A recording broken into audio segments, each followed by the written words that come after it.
Previously, we saw Yura develop the urge to kill Taegu. She entered Taegu's room and struck him hard as soon as she got the chance. The two got into a fierce fight. At first, they were evenly matched, but Taegu knew Yura's weakness, her daughter. He threatened her using the child, successfully distracting her. Yura was beaten helplessly.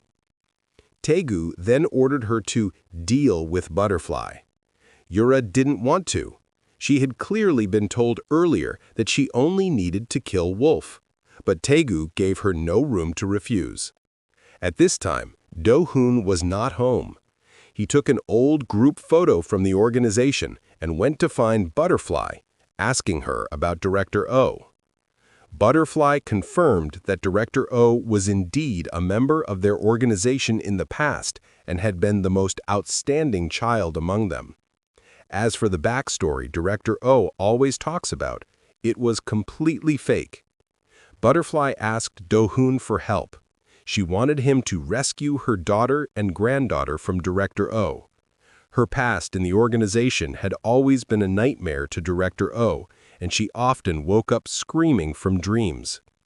In one of her nightmares, Director O found herself back in the organization as a child.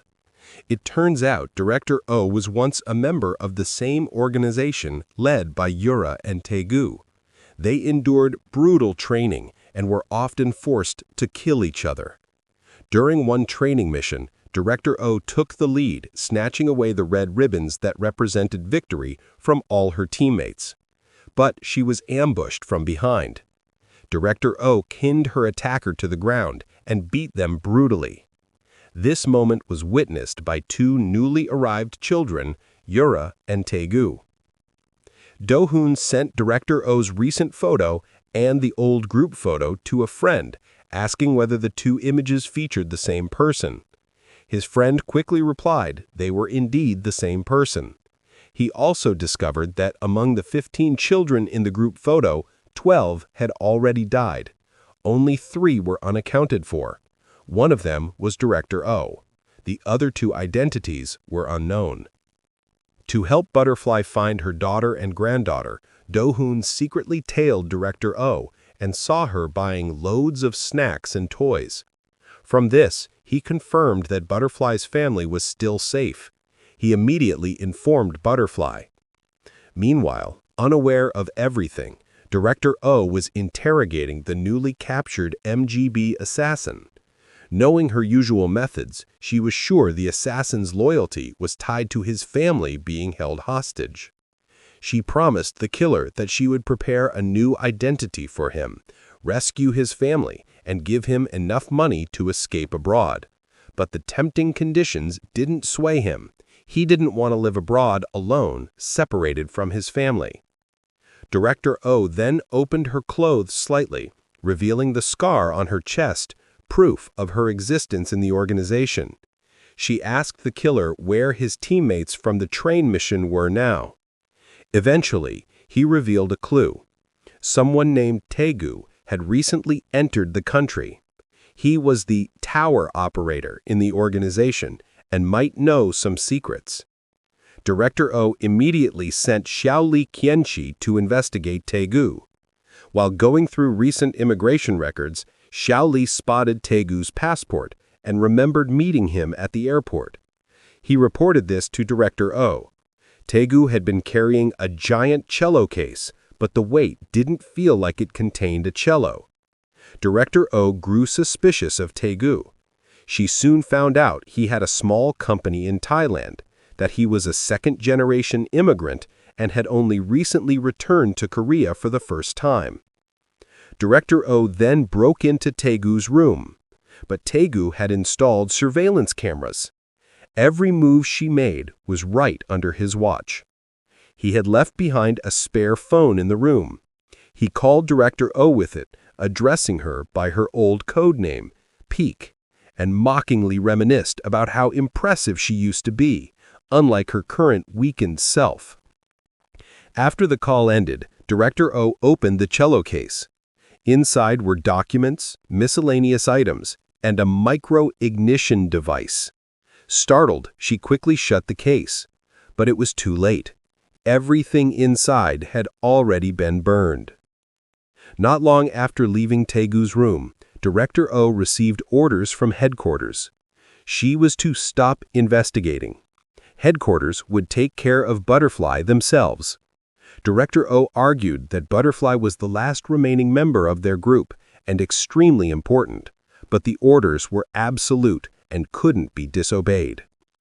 That night, Butterfly returned home and found Yura waiting for her. Yura brought a bullet head used by their assassins. She told Butterfly that she planned to kill her the next day. But Yura intended to give Butterfly a chance to escape so she wouldn't have to kill anyone. Butterfly recognized Yura. She had been the favorite student of Bullet. Despite hearing she might die tomorrow, Butterfly wasn't afraid. Instead, she noticed the reluctance and sadness in Yura's eyes. She knew Yura didn't want to kill anymore and was likely doing all this to protect her family. Butterfly refused to run. She wanted to settle things with Yura in their own way. After Yura left, Butterfly received a message from Director O saying the situation had worsened and suggesting she leave the country for a while. Butterfly replied that she wanted to see her family first. Meanwhile, Yura was deeply distressed. Her mind was filled with thoughts and she couldn't sleep. She stared at Dohoun's bare face for a long time and then checked on her daughter, kissing her on the cheek. The next day, Dohoun learned from Xiaoli's ex-wife that Director O had ordered him to track down a recently returned MGB assassin. Coincidentally, the man's name was the same as the one Dohoun was investigating, Taegu. Dohoun carefully probed Director O, asking whether she was hiding something from him. She didn't give the answer he wanted, making him even more suspicious. Later, Director O drove Butterfly to see her daughter and granddaughter. She also revealed a secret. Butterfly's daughter always knew her true identity and pretended not to in order to protect her. When they arrived, Butterfly shared her own secret. Wolf was not killed by Bullet. It was another girl, number 27 from the organization. That girl had even visited Butterfly the previous day. Director O remembered seeing number 27 before. Butterfly got out of the car and waited patiently for her daughter and granddaughter to come downstairs. On a distant rooftop, Dohoun was watching everything. Suddenly, Butterfly collapsed, shot. Dohoun quickly aimed his sniper rifle at the opposite building. There, he spotted a figure dressed in black, holding a gun. It was Yura. The two locked eyes through their scopes, both equally shocked. Yura quickly hid her gun and fled in panic. Dohoun immediately put down his sniper rifle, checked on Butterfly's condition first, then ran toward the building where Yura had been. By the time he reached the rooftop, Yura was already gone. Not long after Butterfly died, the director was informed and Dohoun received a call. Everyone felt Butterfly's sudden death was strange. No one knew who had done it. After some thought, the most suspicious person was Director O, but Director O acted completely unaware. She had arranged for Butterfly to come here just to reunite with her family. There was no reason for her to kill her. Yura also didn't know the truth. She had received Taegu's order to snipe Butterfly, but before she could act, Butterfly was shot by someone else and died instantly. After Yura left the scene, she left with Taegu. Taegu showed her an old alliance photo and told her a secret that could ruin their entire lives. The assassin known as Wind was actually Director O. Director O went to the morgue to confirm Butterfly's corpse and broke down emotionally. Dohoun was also in the morgue. He had already discovered that Director O was a woman full of lies, with even her background completely fabricated. Dohoun demanded that she reveal her true identity.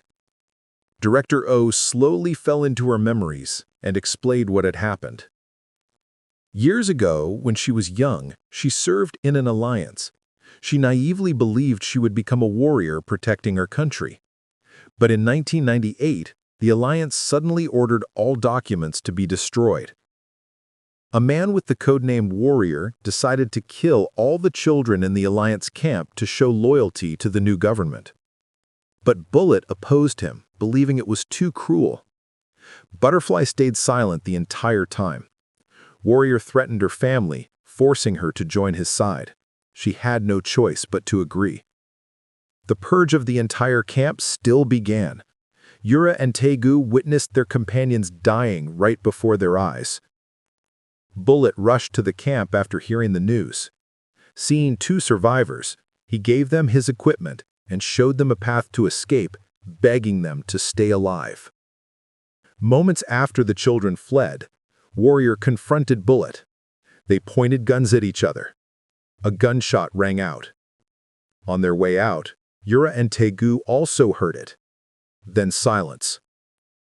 The 2 children supported each other as they fled for their lives. Later, to survive the freezing snowstorm, they separated. Back to the present, Yura now knew Director O's true identity, but she didn't express her opinion. Instead, she told Taegu not to cling to the past and warned him not to hurt her family again. Taegu then gave Yura a new mission. Her next target was Director O. Before leaving, Taegu gave her a file related to Dohoun. It contained information that could reveal who killed Butterfly. Meanwhile, Director O told Dohoun that the Alliance killed Butterfly, but details still needed investigation. She knew she had made mistakes, and once everything was settled, she was willing to accept punishment, but not now.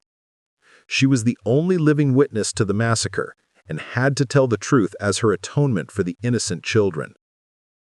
After gaining Dohoun's trust, the 2 began working together and sharing intelligence. Director O asked Zhao Liekien to send all Alliance documents to Dohoun.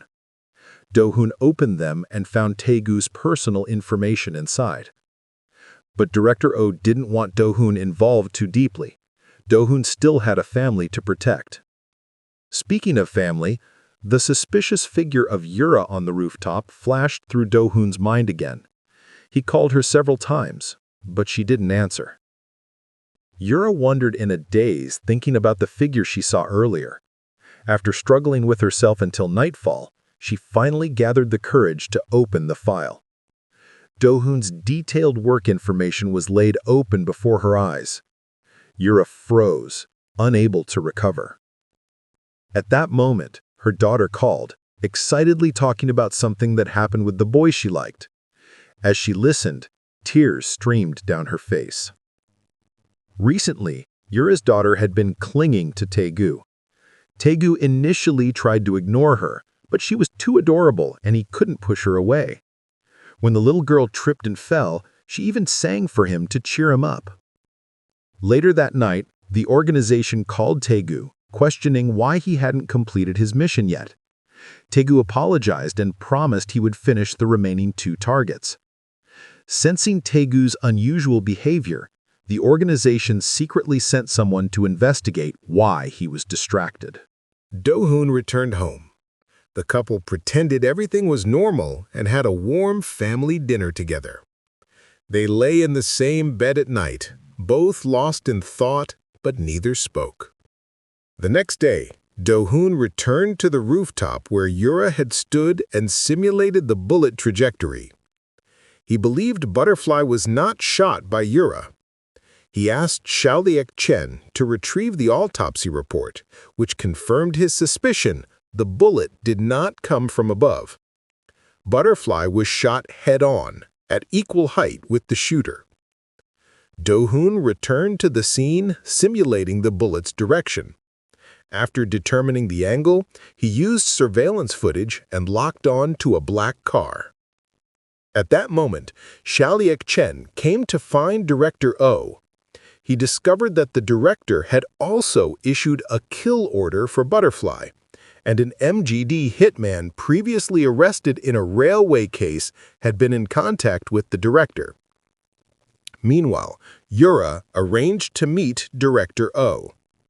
Before this meeting, Taegu met Director O first and called her by her code name, Wind.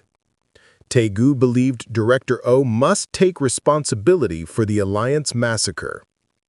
Director O asked Taegu about someone named Taeyil. Taegu didn't answer but warned her that she would soon pay for what she had done. The survivors of Camp 27 were still alive, and Director O was their next target. During her meeting, Yura subtly told Director O that she already knew Dohoun's real work, serving the nation in his own unique way.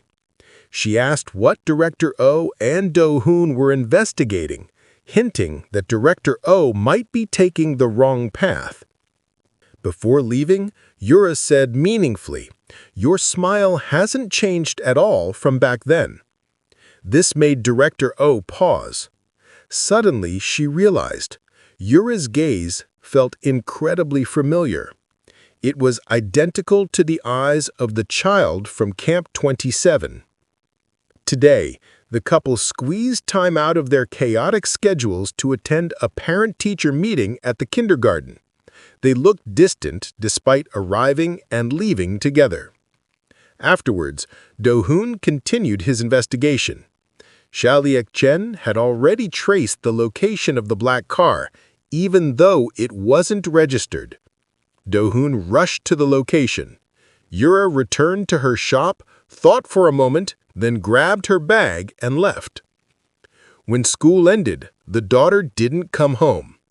Taegu personally picked her up. The girl ran happily to his side, and they agreed to keep today's plans a secret from Yura. End of episode. That's all for today. Please like, comment, share with friends, and subscribe to the channel. I will be back with the rest of the story soon.